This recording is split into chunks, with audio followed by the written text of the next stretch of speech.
no fire and performs no duty. So it is the definition of the true sannyasi, the true renunciate. Sannyasi means renunciate. One who is not lighting the fire and one who is living in the forest could not be considered as true sannyasi. Krishna has given a definition of the sannyasi, real sannyasi. One who is not attached to the fruits of his result and is not obliged. So that person is the true sannyasi.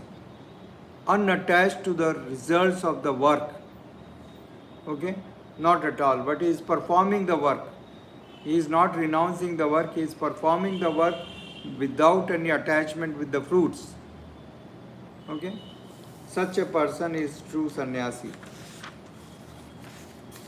Unfortunately, people nowadays are confused. They assume a person who is putting a saffron cloth and who is having nice tilkam and so many kantimalas, he is a sannyasi. So that is external thing. It can be imitated. Like a person can imitate the dress of an advocate. A person can imitate the dress of a surgeon. That does not make him a real surgeon, right? The qualification makes him real. So that qualification is working without any attachment, without any material attachment. What is called renunciation, you should know to be the same as yoga or linking oneself with the Supreme, O son of Pandu. For one can never become a yogi unless he renounces the desire for sense gratification.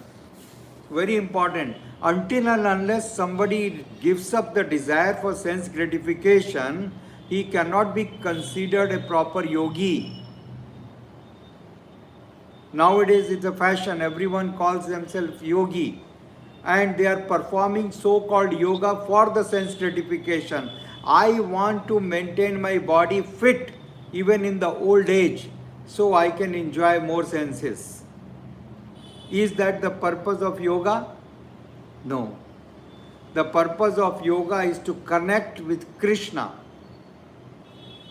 If that basic purpose is not done, then everything is nonsense in the name of yoga.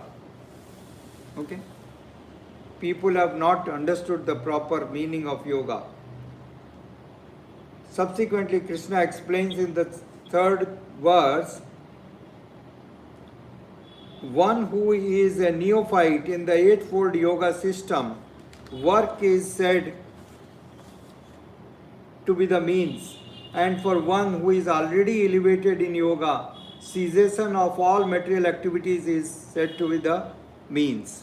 So there are two stages of yoga.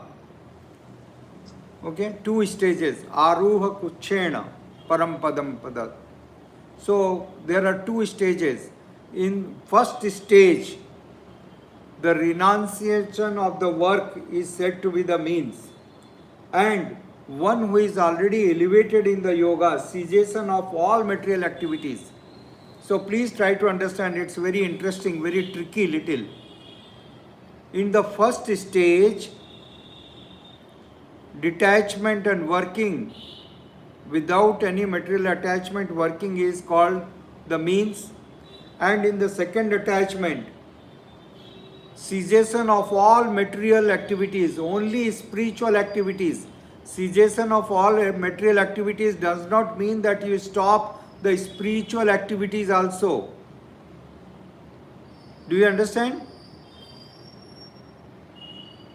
The spiritual activities will continue. So that is the real renunciation or sannyasa. The eightfold yoga system is being explained. There are 8 limbs of yoga, starting with yam, niyam, okay, asana, pranayam, dhyana,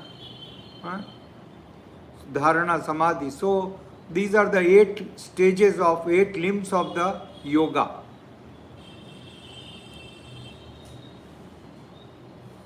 Subsequently, in the verse 4, it is explained, a person is said to be elevated in yoga when having renounced all material desires, he neither acts for sense gratification nor engages in the fruitive activities. Yes. So again and again, very clearly, explicitly, Krishna explains without any desire for the material sense gratification. So if people are performing the activities for the sense gratification, it means they are not yogi. They are not yogi at all. Okay? Yogi means not only the external appearance. Unfortunately, people nowadays, they go for the external appearance, that's all. So if you go on the external appearance, you will be cheated. Like Mother Sita was cheated by Ravana because she went on the external appearance. Externally speaking, Ravana appeared as a great yogi, great sadhu. Okay, big white beard, long hairs, and kamandalu, and one deer skin. Everything was just like a great sadhu. But he wasn't a sadhu. So this is very confusing and deceiving. Subsequently, sloka number 5 is very important because it has to do with our mind, and all of us are experiencing the problems due to the mind. So the two stages of yoga, first stage is renunciation of work. Renunciation of work. And second? At second, not working for the material sense gratification at all. All the material works are completely stopped. Only spiritual activities. Initially, a person is attached. He cannot stop the activities. So what is said, you work, but don't be attached with the fruits. Okay? And gradually when he makes some progress, then no material activity at all. Okay? Yes. Sloka number 5, one must deliver himself with the help of his mind and not degrade himself. The mind is the friend of the conditioned soul and his enemy as well. So the mind is playing double role. The mind is a friend as well as a greatest enemy also. So when he is a friend and when he is an enemy, when the mind is under control, then the mind is friend. And when the mind is not under our control, not under the control of intelligence, we have learned earlier that mind should be, the senses are under the control of mind, and mind should be working under the intelligence, and intelligence should take the guidance and direction from the soul. This is the hierarchy. Okay? This is the hierarchy.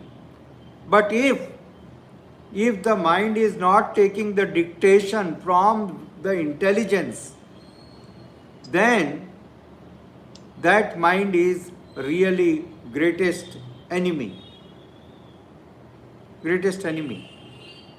Because that mind will make us do so many such sinful activities which are not suitable to us. Okay? Clear? Oftentimes I quote even one very nice poem from Tulsidas, Goswami Tulsidas. मन लोभी मन लालची मन कुत्ते की जात. मन लोभी मन लालची मन कुत्ते की जात. Yes, you may be little disturbed, but it is applicable to everyone. Everyone's mind. Mind is like just a dog.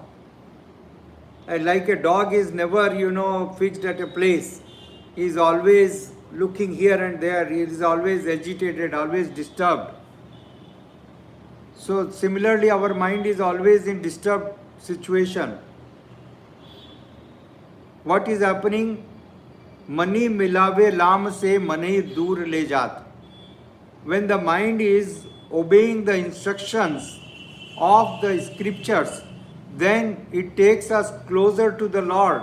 And when the mind is not obeying the instructions, then it takes us away from the Lord. So when the mind is friend, it takes us to Krishna. And when the mind is enemy, it takes away from Krishna. Okay? Same mind. If your mind is working under your control, if the mind is under control, then the mind will take you to Krishna. It will be a friend. Otherwise, the mind will behave as an enemy. Shall I put it off? Shall I stop the or mute it? 1 minute. I am mute all.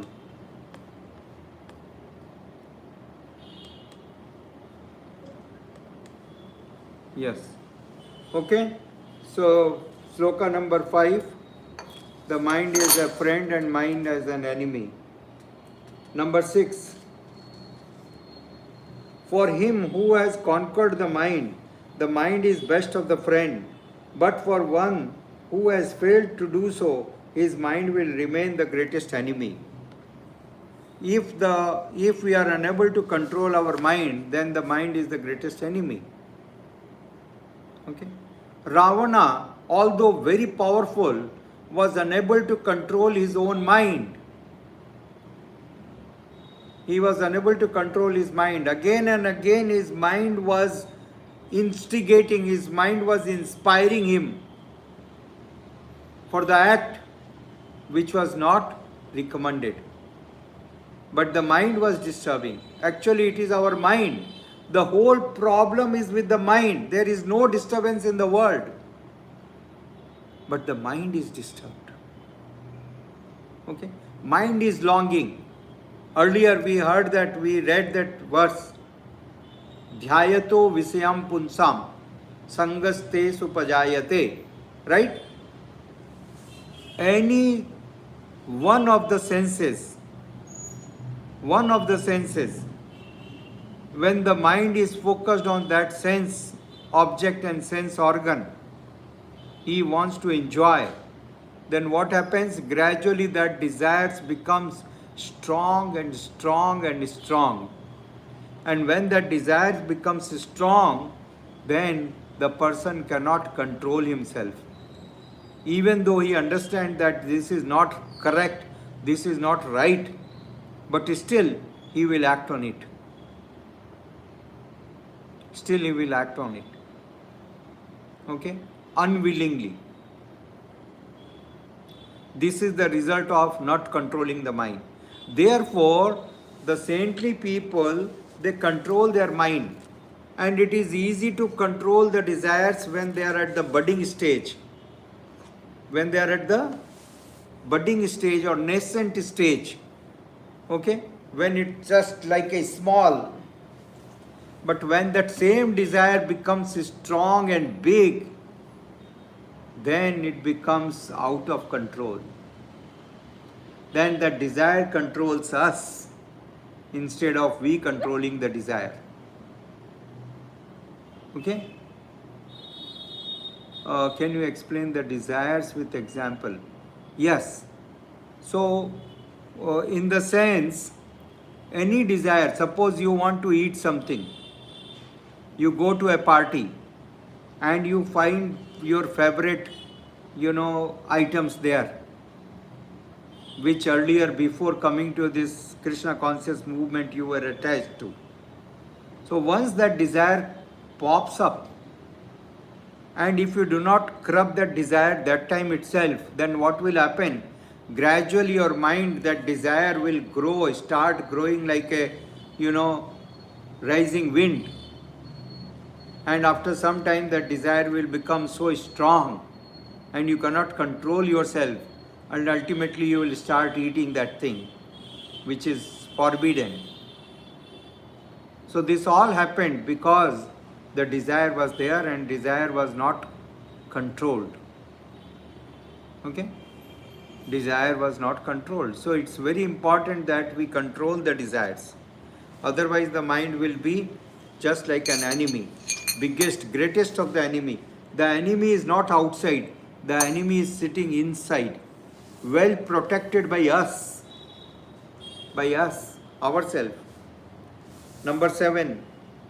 Jitatmanah prashantasya paramatma samahita shitoshna sukha dukkhesu tatha manapamanayo. One who has conquered the mind, the super soul is already reached, and for he has attained tranquility. To such a man, happiness and distress, heat and cold, honor and dishonor are all the same. These are the different situations. Okay? Different situations which comes of its own, like heat and cold. Can you control winter and summer? Do you have anything say in that? No. Day and night, can you control? No, I want only day. Night should not come. You cannot do anything. Even you want or do not want, the situation is going to change. Similarly, the situations in this world, in our life also automatically changes. It is not under our control. We are not the master. We are not the controller. So a person who is intelligent, who is sane person, he is not disturbed by such changes. Agama payano nityam, said in Bhagavad Gita. Agama payano nityam tan stititsva bharata. A person who is of intelligence is not disturbed by such changes. He knows such changes are inevitable. Inevitable. Even if you want, you cannot stop it. We are going to be old. Can you stop it? You may take so many medicines to stop being old, but that will not work. You will get old. Right? So, people, those who are intelligent, they are learned, they know it well. They are not disturbed. Sloka number 8. A person is said to be established in self-realization and is called a yogi when he is fully satisfied by the virtue of acquired knowledge and realization. Such a person is situated in transcendence and is self-controlled. He sees everything, whether it be pebbles, stone or gold, as the same. Because whether it is pebbles or stones or gold, everything is an energy of the Supreme Lord, external energy of the Lord. Right? And in every situation, Lord is the proprietor. If it is a pebble also, Lord is the proprietor. If it is a stone, the Lord is the proprietor. Even if it is a gold, then also Lord is the proprietor.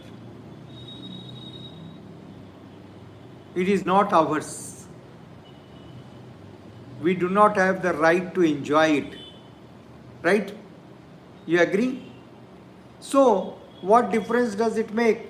Suppose I give another example. I give a very simple example. All of you know about Reserve Bank of India. Did you hear about Reserve Bank of India? Everyone. Now, there are trillions of rupees in Reserve Bank of India. Okay? In the treasury. It is there, right? Now, how that is relevant to me or you? Yes, there is so much money, so much gold, everything is there. Yes, everything is there. But it has no relevance with me. It has no relevance with you. So even if there are trillions of rupees and gold, or even if there is no money there, for us, what difference does it make? Okay? No difference, because it is not ours. If anything is in relation with you, then it makes a difference. Is it correct? So whether it is a stone, whether it is a silver, whether it is a gold, or whether it is a pebble, it's all the same, because it has no significant, no relation in our life. Once it is not there, it is not mine, how shall I bother about it? Why shall you bother about it when it is not yours? Therefore, Chanakya Pandit, Srila Prabhupada quotes Chanakya Pandit. Chanakya Pandit says, very nice lines Chanakya Pandit is saying, that Paradaveshu Goshtavat, Paradareshu Matravat, Ya Pashyanti Sa Pandita, Paradaveshu Lostavat, one who is seeing others' money as stool, others' money as stool. Okay? Even if the gold is lying, but he is seeing this is just like a stool. So, will you touch stool if the stool is lying somewhere? Would you like to take it in your pocket? No. So he considers others' property as stool.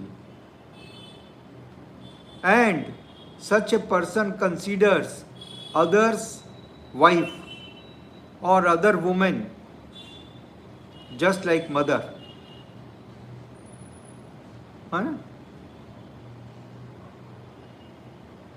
The wife of other person or another woman as Paradare Sumatravat, as a mother.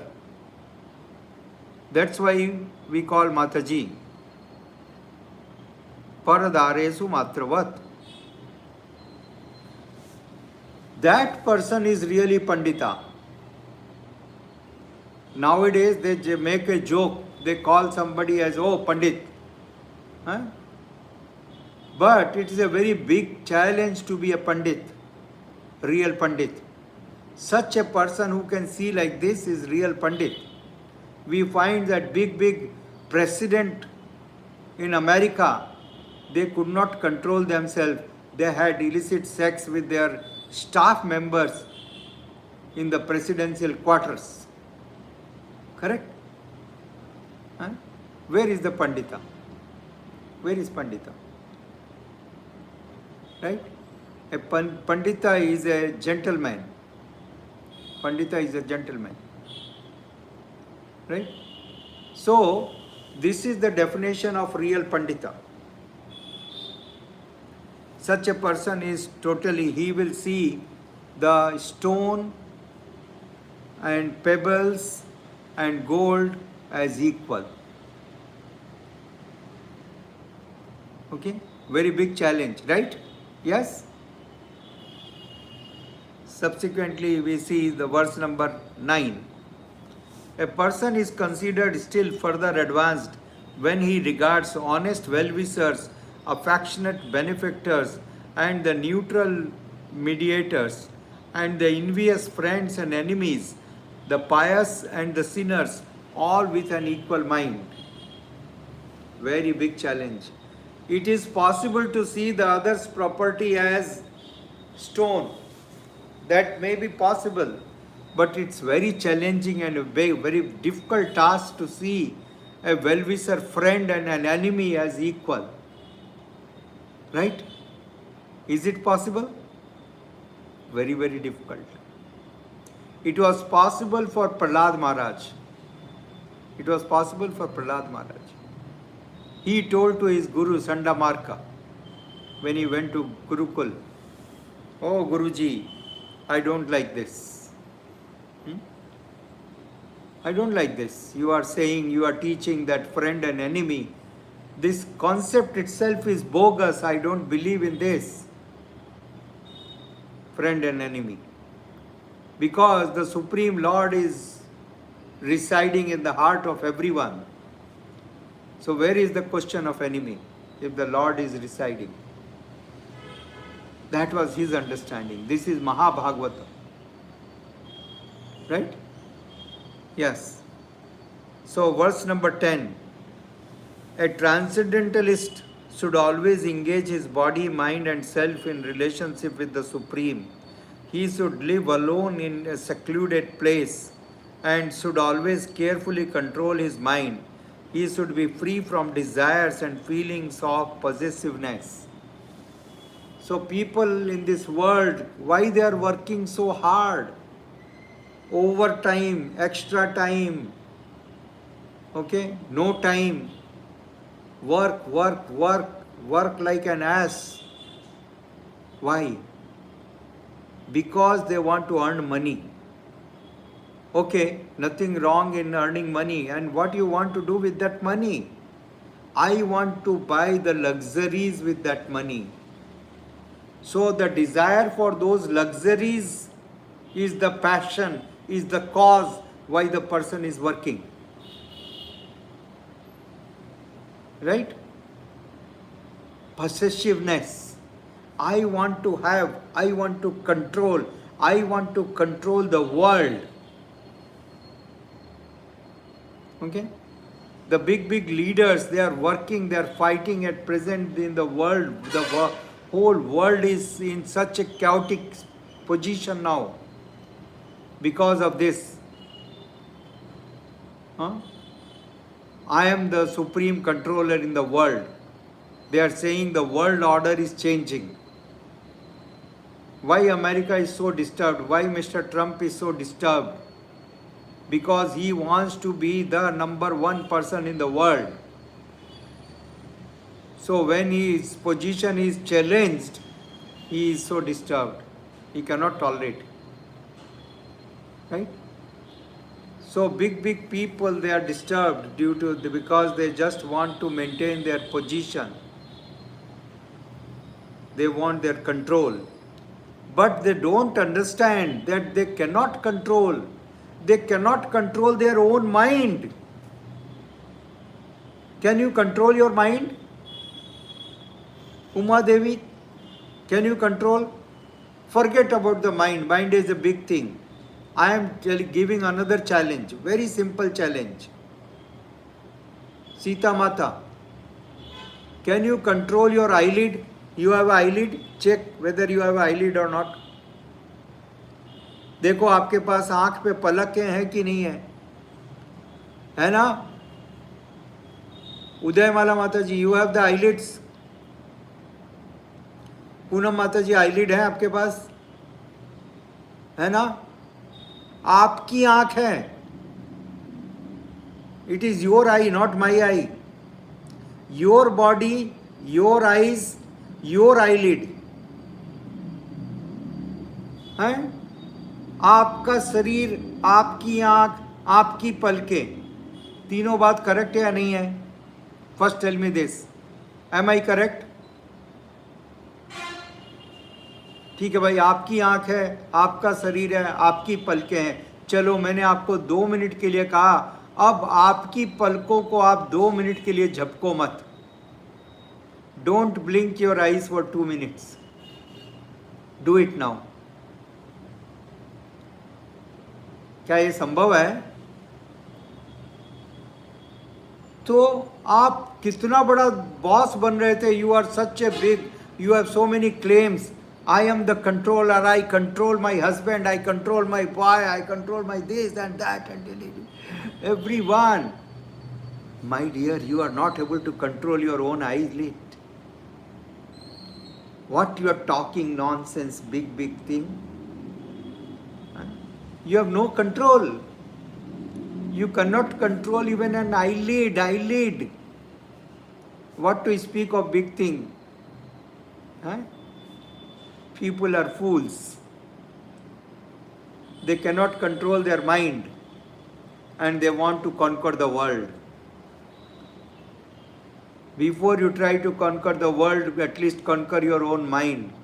If you conquer your mind, there will not be any situation you want to conquer the world. Why you want to conquer the world? Because your mind is uncontrolled. Right? Agreed? Yes. Verse number 10. A transcendentalist should always engage his body, mind, and self in relationship with the Supreme. He should live alone in the secluded place and should always carefully control his mind. So, first thing is to control the mind. And secluded place because of the influence. Because of the influence. If you are under the wrong influence, then what will happen? Even though you do not want to do something, but people will agitate you, people will instigate you, and somehow or other you will start doing that. A survey was conducted. I speak in so many colleges. One of the colleges I was talking about smoking, because cancer is so much connected with the smoking.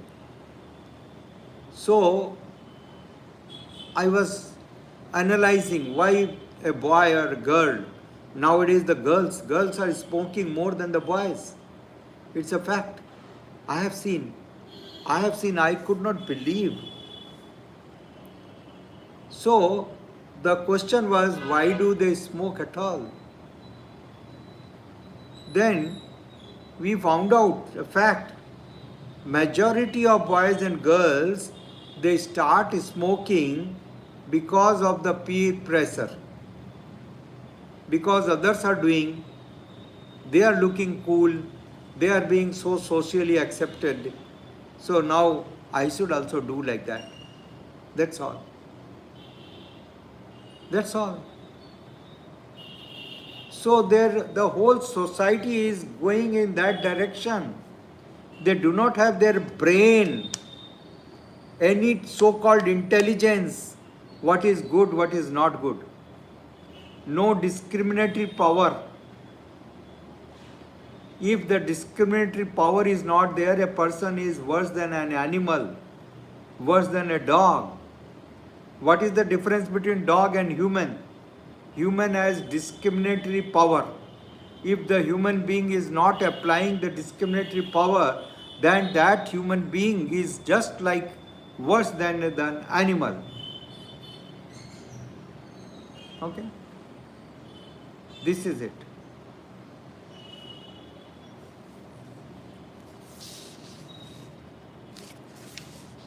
Verse number 13 and 14.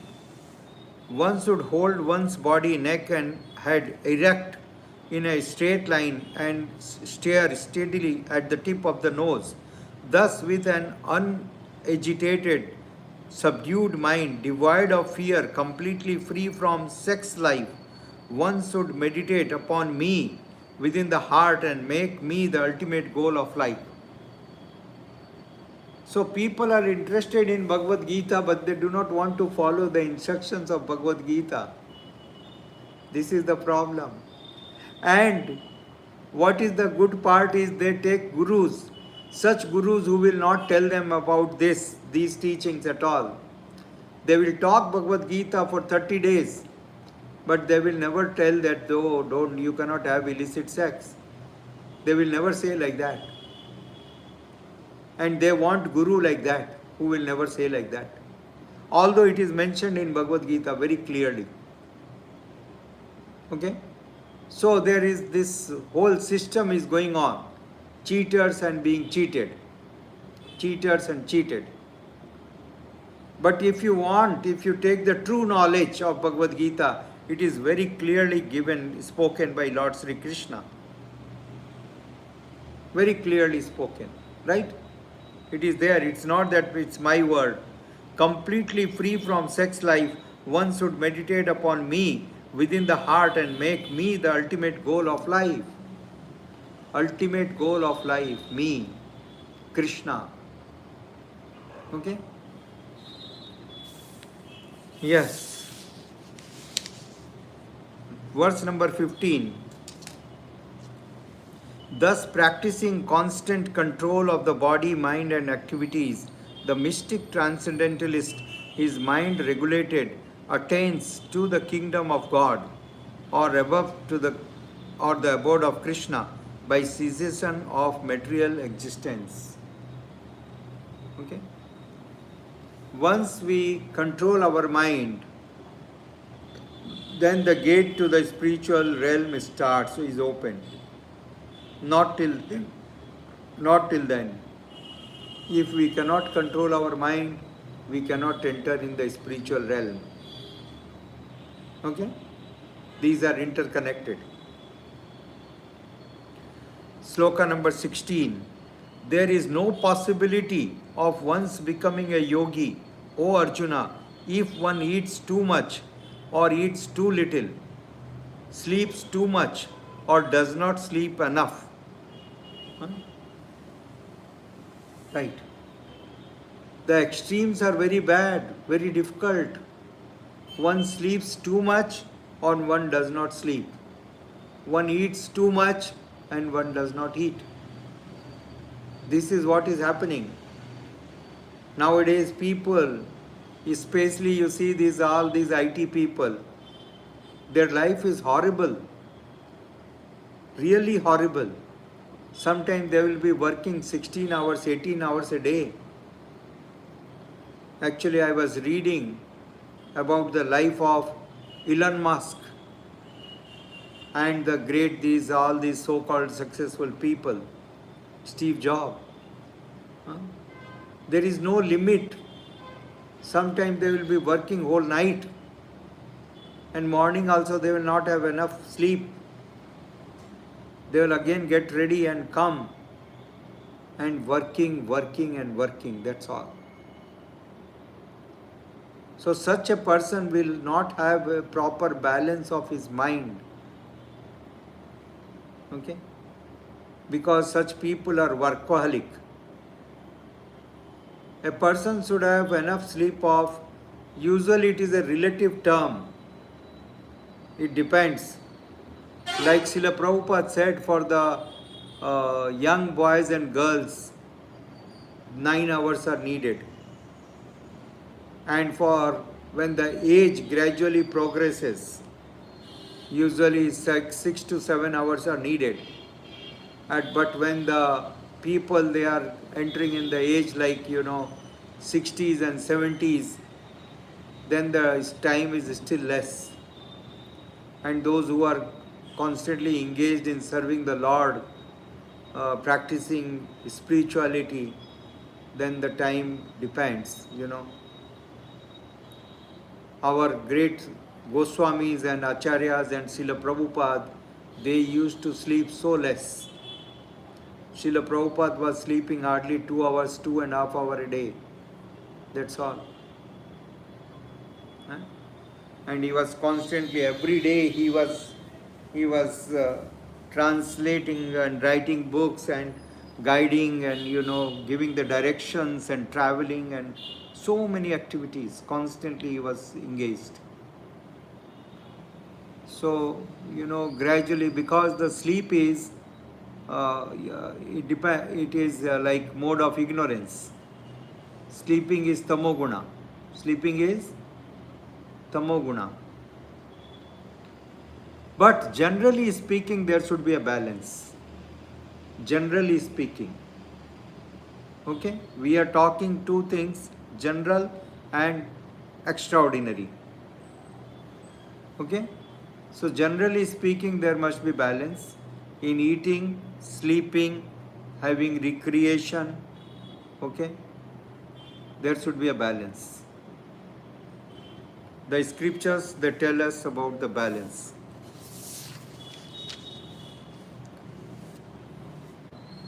Yukta hara viharasya, yukta chestasya karmasu, yukta swapna bodhasya, yogo bhavati dukkhaha.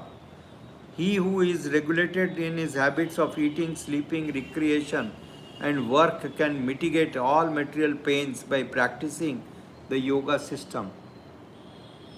A fine tune, a balance in the eating, mating, sleeping, defending. When this balance is practiced, that is real intelligence. Balance has to be practiced. Okay? Otherwise, imbalance in this will cause big disturbance. Okay? verse number 18.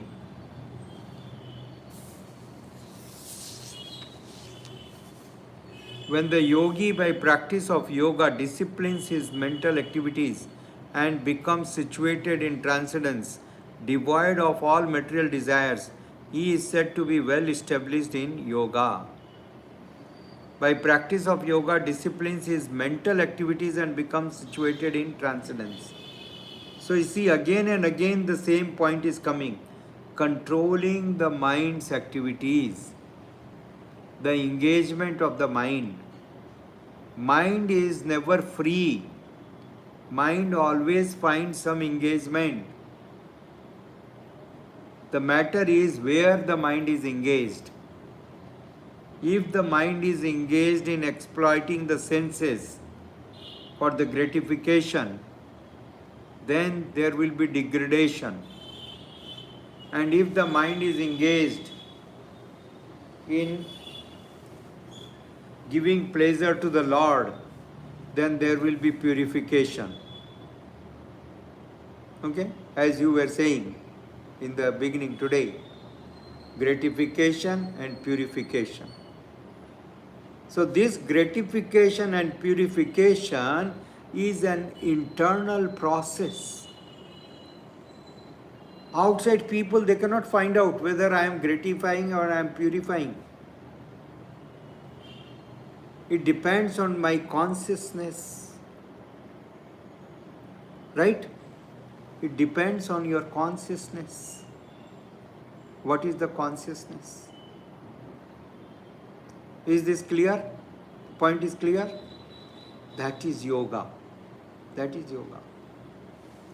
When we control the mind and there is no sense gratificatory desire, as a lump of windless place, as a lamp in a windless place does not waver, so the transcendentalist whose mind is controlled remains always steady in his meditation on the transcendent itself.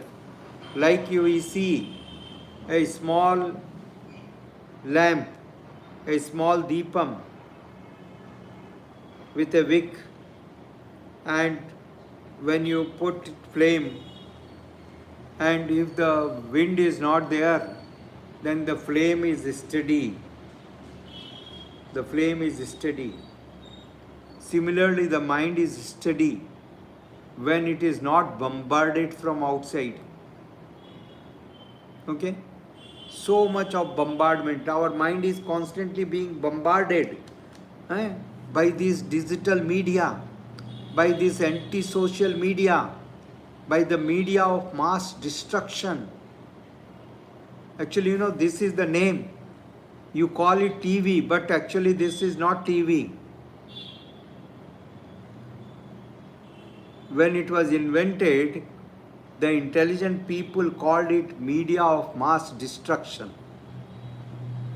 Media of mass destruction. Yes. I tell you a small thing, you see, it will be amazing. We are talking so scientific. We value time so much. We value time so much.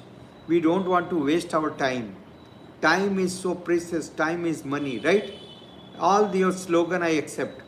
But now let me put another analysis before you. Another fact before you, which I am telling. According to Google, according to the statistical data and the research conducted, an average person in India is spending minimum 5 hours on social media, digital media, 5 hours a day. 5 hours multiplied by 30, 150 hours. And these 150 hours are just wasted, unproductive. He will be watching cricket. Passively is watching. He has nothing to do in that. He is clapping. Sitting at one place like a rotten potato. This man is not going for exercise. He is not doing any exercise. no physical activity at all. Just like a rotten potato, he is sitting there whole day on the chair and watching and appreciating and speaking and just doing all that philosophy. What is the meaning of this? At least stand up, go in the ground, play the game. I will appreciate that. I am not against cricket. I am not against cricket. Go and play. It will develop your health, it will protect your health. But these people, they will not play. They are passive. They just want to be seated. They will just making commentary. They will be seeing something, so-called your joke, some so-called motivation, and they will feel satisfied. Yes. They are elated. Very happy. Huh? This is a dopamine surge in their body. And the result is what? Their health is totally spoiled. This is the result. The relationships are spoiled. People are so lonely now. Okay? So many things, psychological things, physical things to be discussed. But I am telling in a nutshell because we feel pain. This is passive participation. Everyone is passively participating.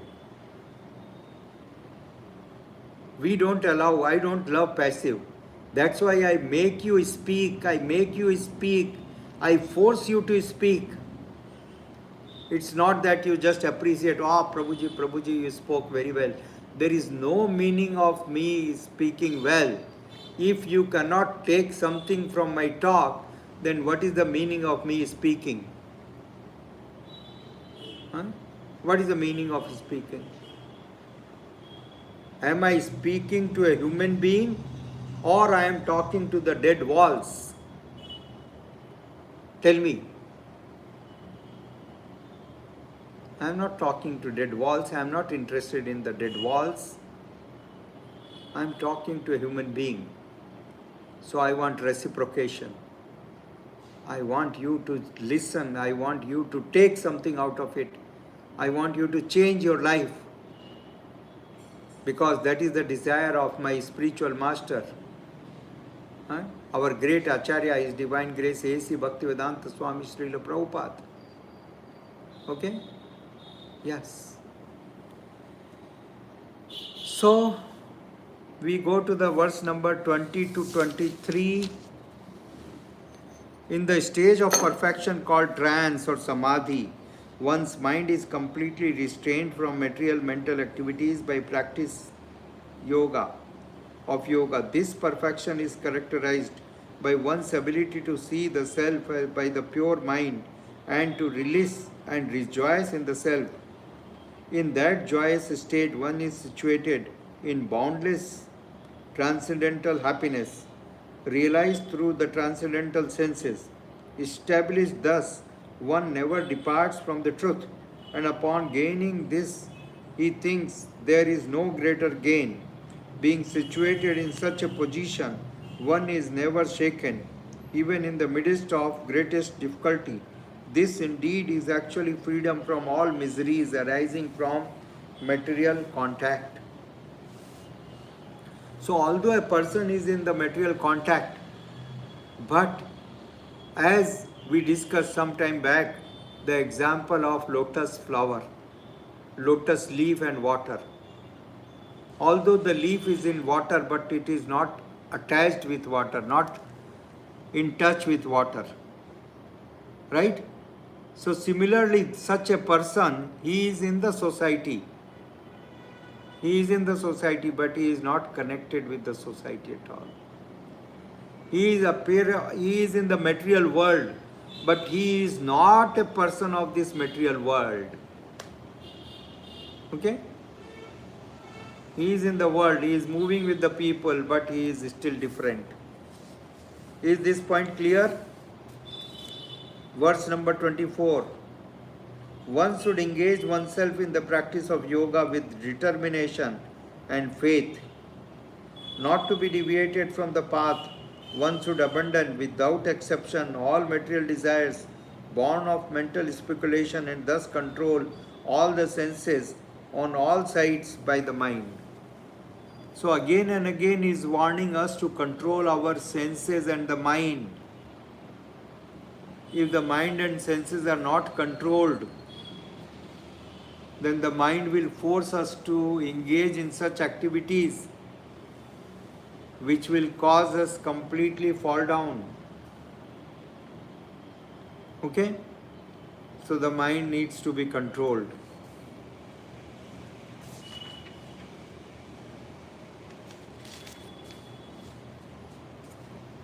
Verse number 25. Gradually, step by step, one should become situated in trance by the meaning of intelligence, sustained by full conviction, and thus the mind should be fixed on the self alone and should think nothing else. Okay? This is the perfect meditation. The mind is completely focused on thinking of the self, self as the servant of the super self. Self as the servant and always connected with the super self. Okay? So this is the perfect realization. This is the real path of yoga. Verse number 26.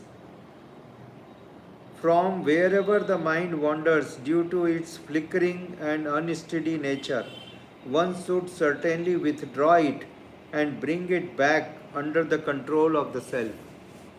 So this mind should be withdrawn from the different places it is roaming freely. Always, when you sit, when I am talking, sometimes your mind will be still going to this place and that place when we are talking. That's why I force everyone to put the video on. At least I am watching your eyes and you are looking at me. So there is some control of mind. Suppose it is not there, the video is not there, then who is the controller? Your mind goes whimsically here and there and you are doing so many multitasking. And due to that, you have no focus. You don't hear this attentively. So already there is no, scope. There is no inclination for the spiritual subject matter. Already you are in such a situation and the result is what? 18 days your time will be wasted. And my time will be wasted.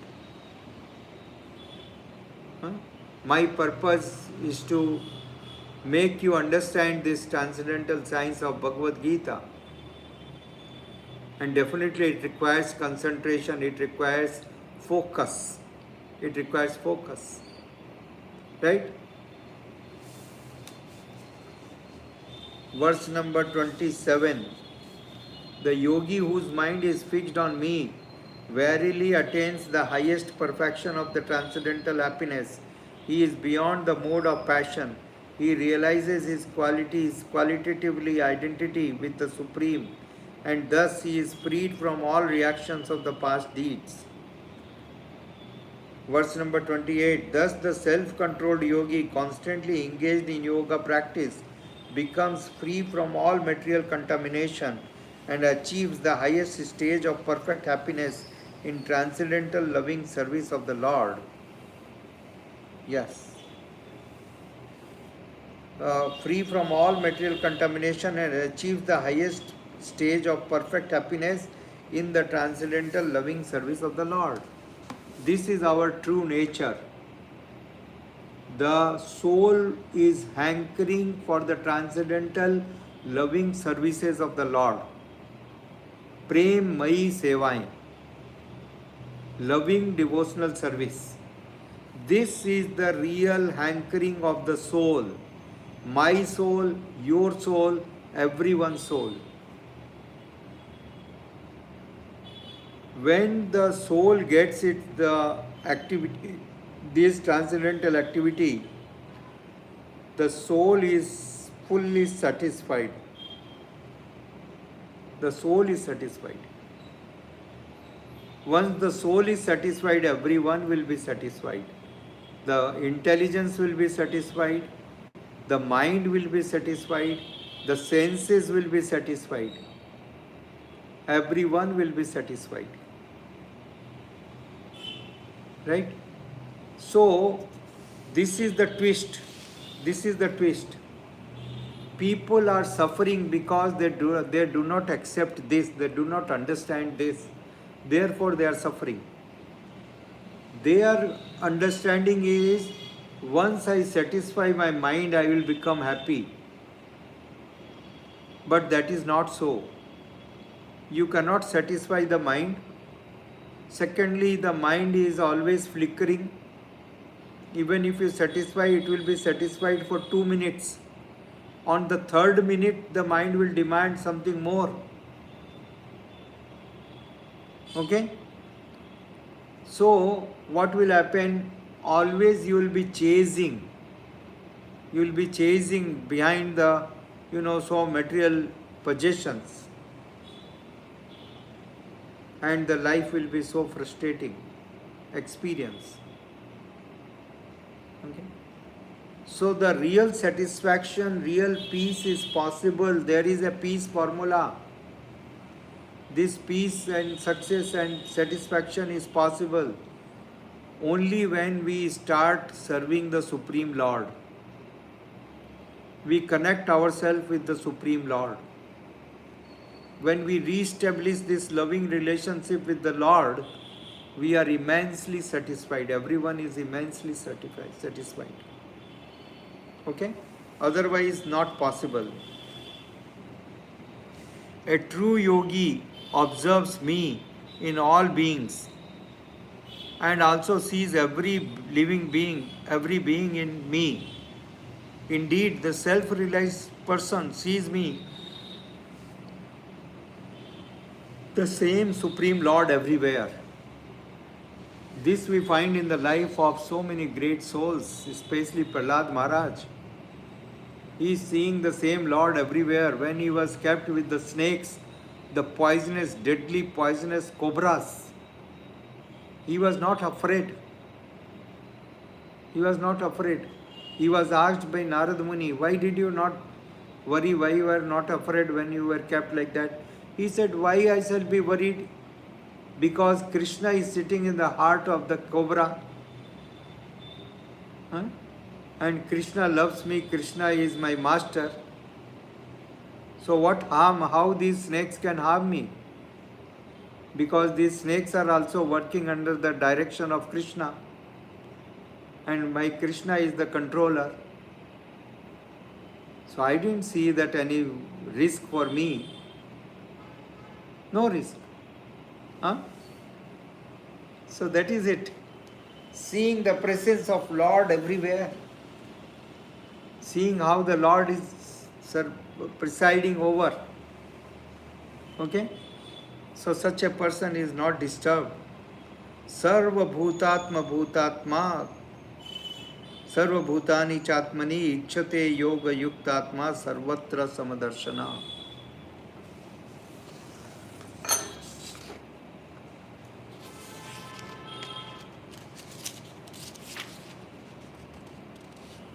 Sloka number 30 is very important. Yoma pashyati sarvatra sarvacha mai pashyati tasyaham na pranashyami sacha me na pranashyati. Yes. Yoma pashyati sarvatra. One who is seeing me everywhere and he sees everything in me. I am never lost, nor is he ever lost to me. One who is seeing everything in me. So an advanced devotee, there are 3 stages of devotee. Kanishta Adhikari, Madhyam Adhikari, Uttam Adhikari. A neophyte devotee, an advanced devotee and self-realized devotee. So the definition of self-realized devotee is what? Such a person is seeing everything in connection with the Supreme Lord. Everything in connection with the Lord. He does not see anything disconnected from Lord. connection in the Lord, in the sense he sees that the same Lord is presiding over in the heart of every living being. Same Supreme Lord is the cause of the existence of every non-living being. Huh?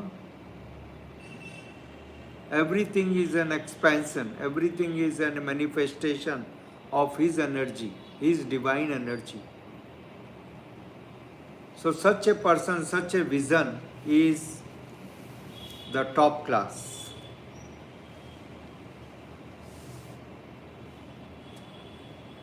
Further it is explained in verse number 31. Sarva bhut sthitam yoma bhajante ekatvam astita.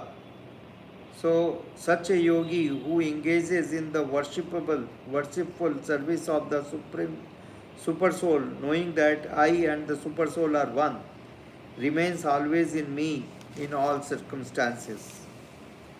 Sloka number 32. He is perfect yogi who, by comparison to his own self, sees the true equality of all beings in both their happiness and their distress, O Arjuna. Sukham va yadi va dukkham sa yogi paramo mata. So such a person, by comparison to his own self, sees the true equality of all beings. Because everyone is part and parcel of the Supreme Lord. Okay? Usually it so happens we love ourselves. We love our own body. Okay? And we are indifferent to others' body, other self. Whereas a practical yogi, a real yogi, a true devotee, he will see the presence of the same Lord everywhere.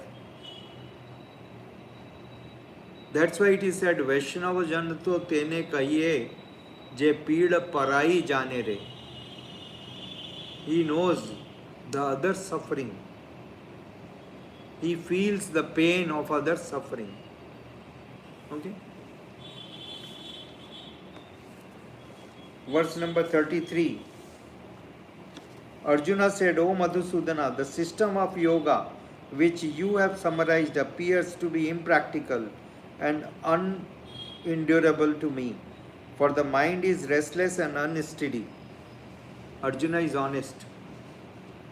After Krishna spoke so many high philosophy, seeing equality and this and everyone presence and all that, then Arjuna is saying, see, I am not such a yogi. I cannot do that. Tell something practical. Okay? See, Arjuna is real, true devotee of the Lord. He's simple-hearted person. Because everyone can cheat. See, I can talk a big thing. Okay? I can pose myself. Oh, my mind is completely pure, controlled. I am a great yogi. And I may deceive you. I may cheat you. Okay? And I can do a big drama of different type of, appearance externally. I pose myself as a great yogi, a dress of a pure yogi and this and, oh, bacha! I talk like that. Okay? But do you know what is going on in my dirty brain? Do you know? So this is what people are doing. But Arjuna is not a pretender. He is honest devotee. So he told Krishna, Krishna, this is not practical all. Tell me something very practical, very easy, very profound process, which I can do. Okay? Do you agree with Arjuna? Do you agree with Arjuna? Yes. Tell like this, yes.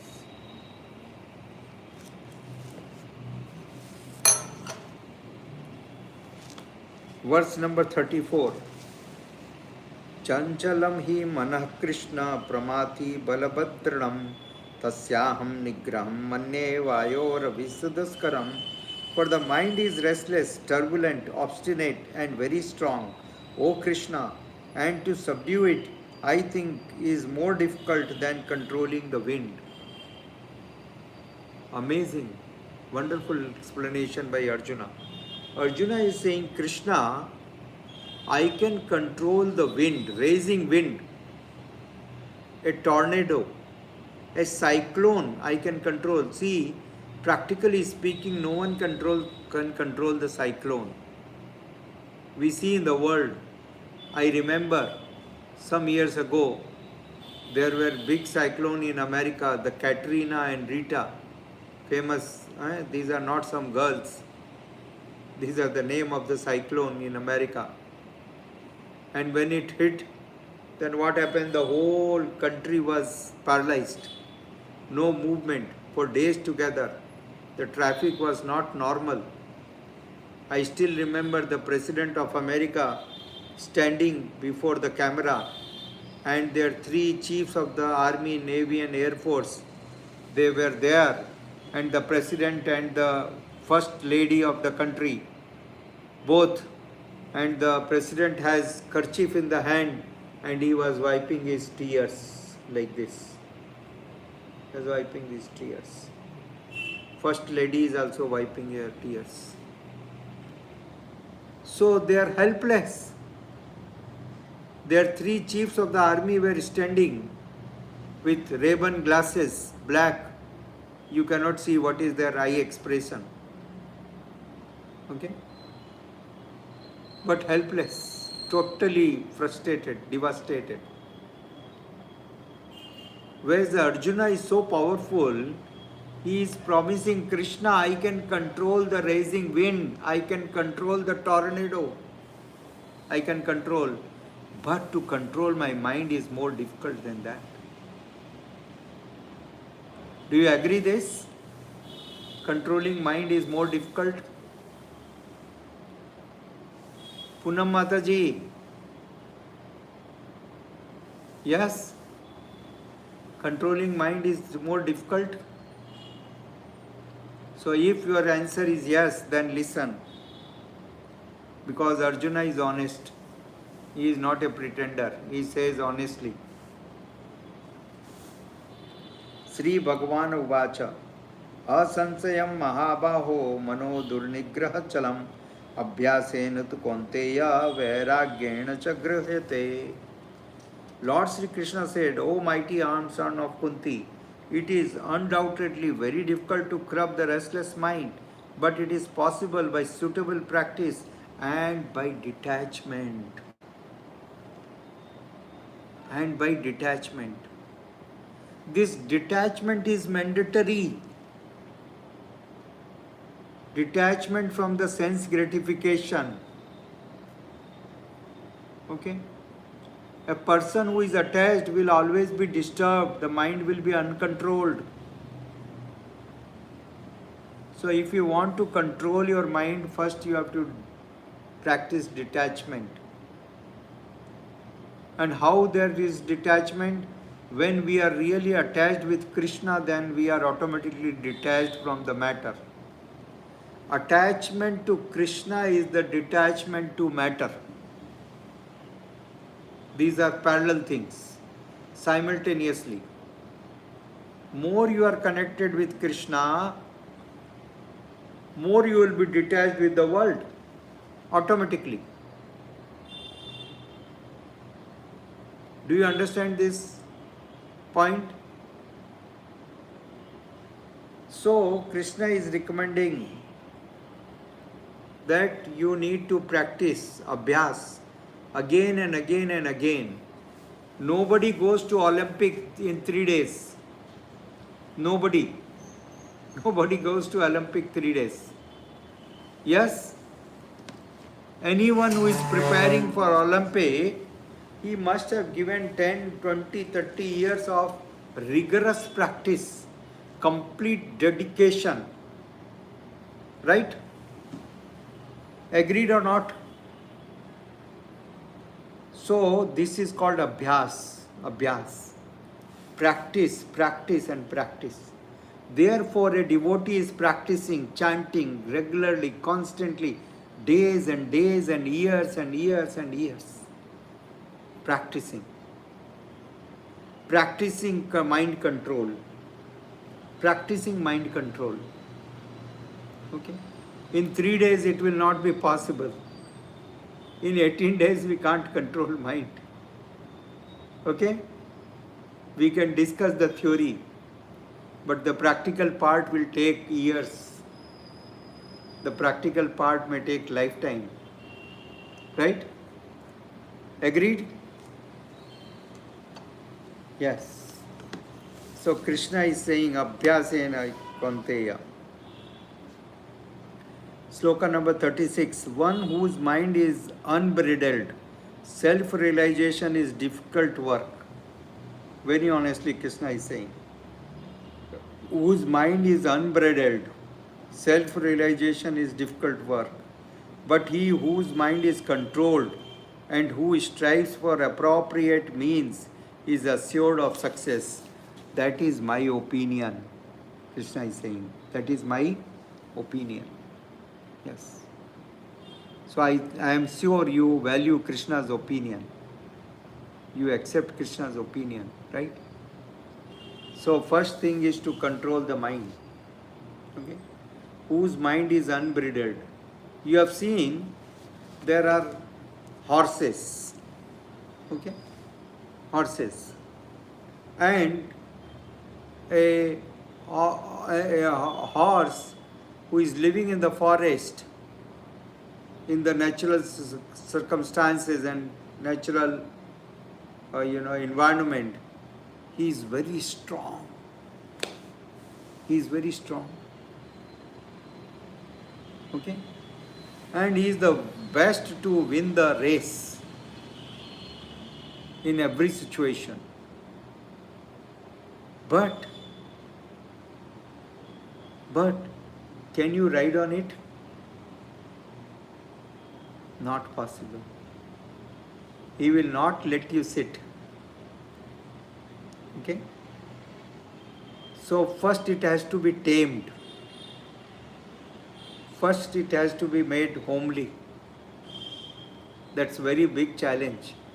It takes months and years. Okay? When you can tame him, then you put the reins. If you have no reins on that, again he will throw you off. Okay?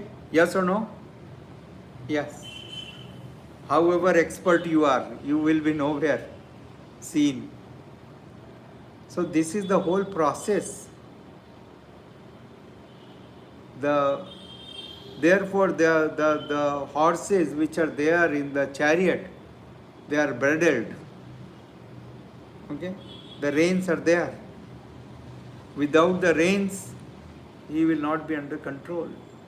Similarly, this mind, our obstinate mind, and our senses which are unbridled horses, the tongue, the eyes, the ears, the nose, the genitals,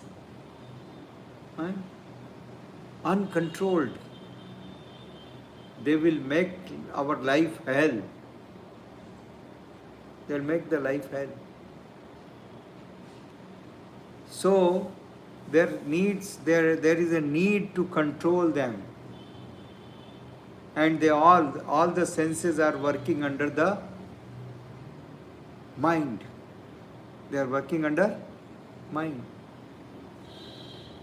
So first the mind has to be subdued. Now the verse number 37. Arjuna said, "O Krishna, what is the destination of unsuccessful transcendentalist who is in the beginning takes the process of self-realization with faith, but who later desists due to the worldly mindedness and thus does not attain perfection in mysticism?" So Arjuna is asking all possibilities. "Oh Krishna, you are saying this yoga. Okay, I will take up this path of yoga. I will practice. in the beginning I'll practice for few days, and then I could not control your mind. Then what happened? All these some days of practice gone waste. Because in the material world, what happens? Suppose you take admission in MBBS, 5-year course, and you did after 3.5 years, and then you gave up for some reason. Then your 3.5 years will have any value? No, no value. Gone, wasted. Until and unless you complete, there is no use. Agreed? So similarly, Arjuna is asking all the possibilities, all the questions. Arjuna is saying, what happens if I take to this path? I am not sure whether whole life I will practice that or not. And in between, if I leave, then my whole life will be wasted. My whatever time I invested in this path is gone, Krishna. Huh? Valid question or not, Sita Mata? Are you interested in this question? You want to know the answer? Yes. So listen carefully. 38.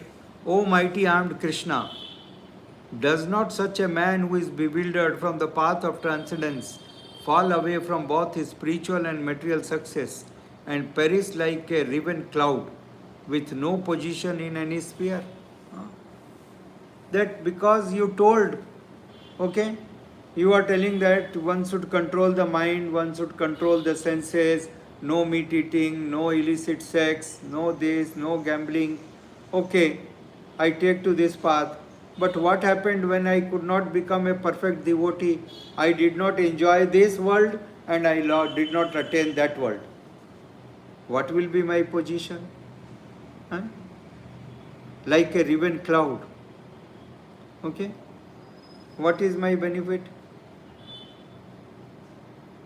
Tell me what happens if that is the situation? Then Krishna is replying. Verse number 39. This is my doubt, O Krishna, and I ask you to dispel it completely.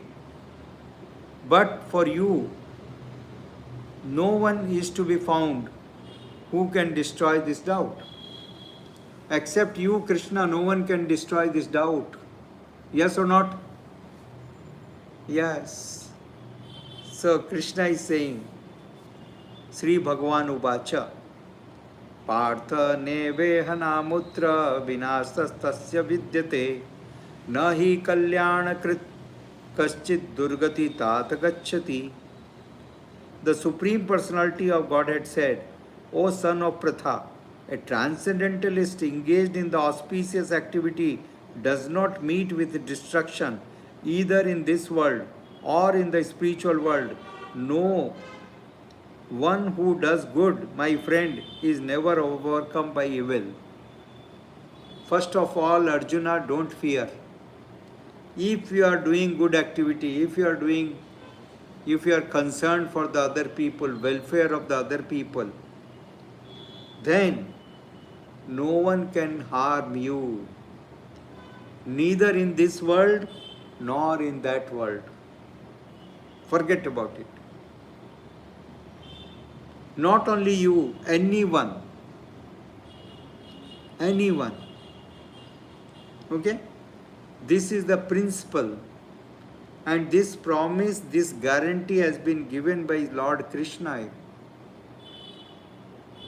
Anyone who is doing good to the people, he will not lose anything under any situation. Okay? So you should not fear. One who is engaged in auspicious activity does not meet with destruction. No one can destroy him. Okay? No one can destroy him. That is the promise given by the Supreme Lord. भगवान की guarantee है ये, मोदी की guarantee नहीं है, भगवान की guarantee है. Text number 41. Prapya punyakritam lokam anushyatva saswati sama suchinam srimatam gehe yoga brashta vichayate. The unsuccessful yogi, after many years of enjoyment on the planets of pious living entities, is born into the family of righteous people or in the family of rich aristocracy. Yes. So a person who is not successful yogi due to some reason, he lost the path, okay, of pure devotion, pure devotional service or yoga. Then what happens? He will be elevated to the higher planetary system for long period of time. And after he completes that, then again he will come back to the earth and he will be born in some aristocratic family or a pious family. Suchinam Srimatam Gehe. Suchinam, huh? Pious, Suchinam. Okay. So, if you are born, if you are married in a nice family which has enough money, finances, education, it means you were a yogi in the last life. And all these facilities you got so that you can complete your leftover business, what was there in the past life. But unfortunately, it is seen people get all the facility, but then they forget the real purpose of their life. True or not? Krishna is giving you good facility so that you don't have to work like an ordinary labor. Suppose I and you were born on some labor family where we have to work for 12 hours a day, putting lot of loads on our head, and then we will earn 1,000 rupee a day. So definitely I cannot ask and you cannot ask that Prabhu, I will chant 2 hours, I'll read Bhagavad Gita 3 hours, and then I will be preaching and I will be doing all these activities because there is no time left. Body does not have energy also. Right? But Krishna has given us this facility. Right? You agree? All of us this facility, this special position, so that you need not worry about the daily bread. Every arrangement is made to live comfortably. Now you should engage, you should give the best priority to the path of devotion. You should hear Bhagavad Gita attentively, read attentively, practice devotional services in the best capacity, so that when you leave this body, you die in this body, you go back to Godhead. Right? This is the purpose. This is the real purpose of all the riches, all the facilities. If we are not engaging, not utilizing the facility for this purpose, then misusing. So if you misuse, you will be punished. Huh? The king will punish you. Oh Mata, I gave you all the facility and you misused. You did not serve my country. Definitely, I'll put in behind the bar and I'll big beating will be there. Okay? So don't misuse. Verse number 42. Or if unsuccessful after long practice of yoga,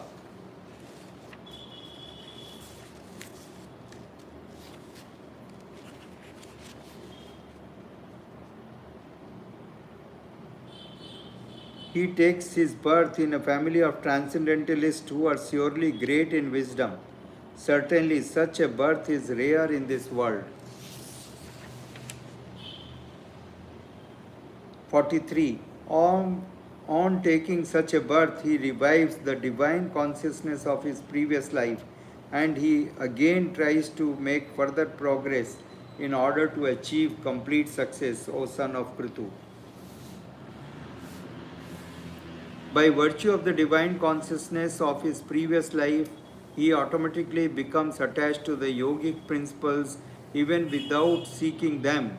Such an inquisitive transcendentalist stands always above the ritualistic principles of the scriptures.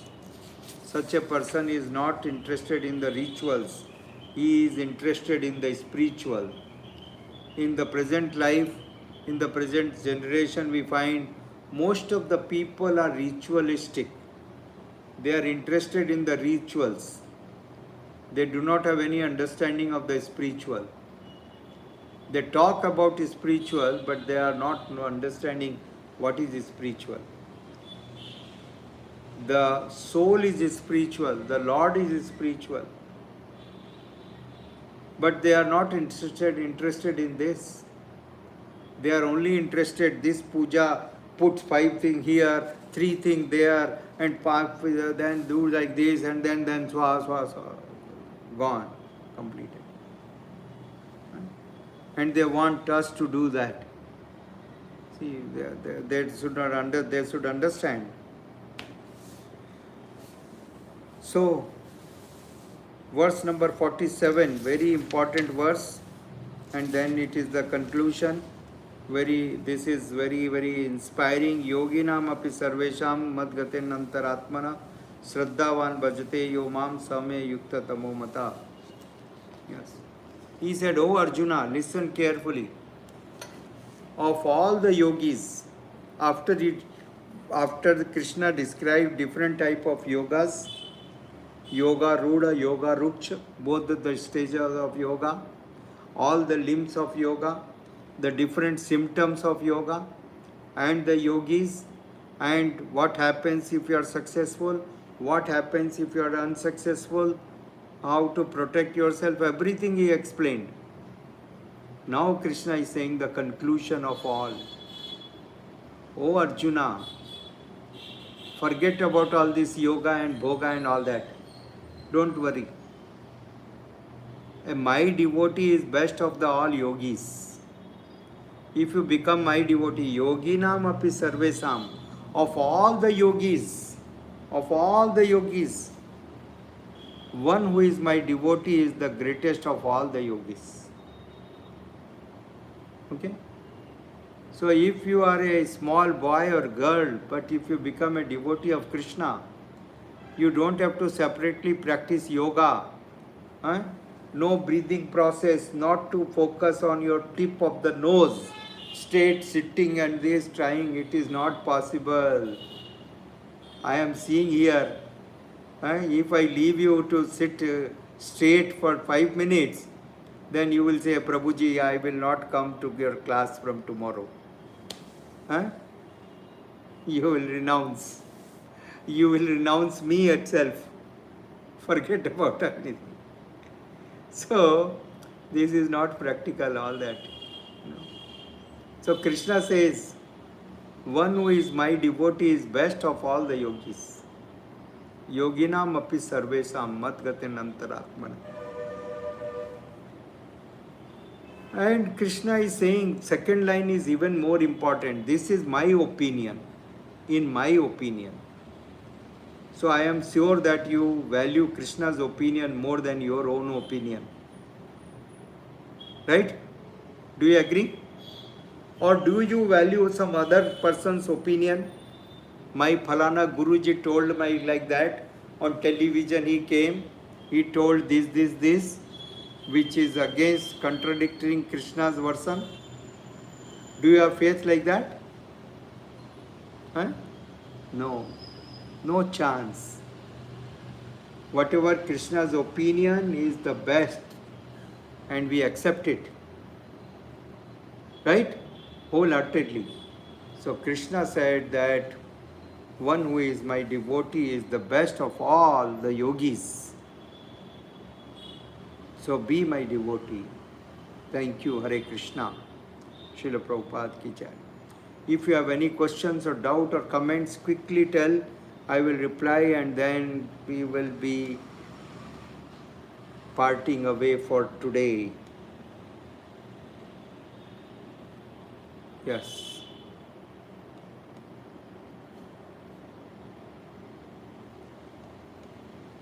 Anyone, anything? Thank you. Thank you for listening. I hope tomorrow all of you will reply. Yes, Hare Krishna Prabhuji.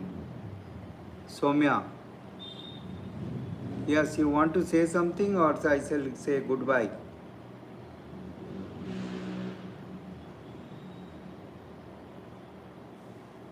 Hare Krishna.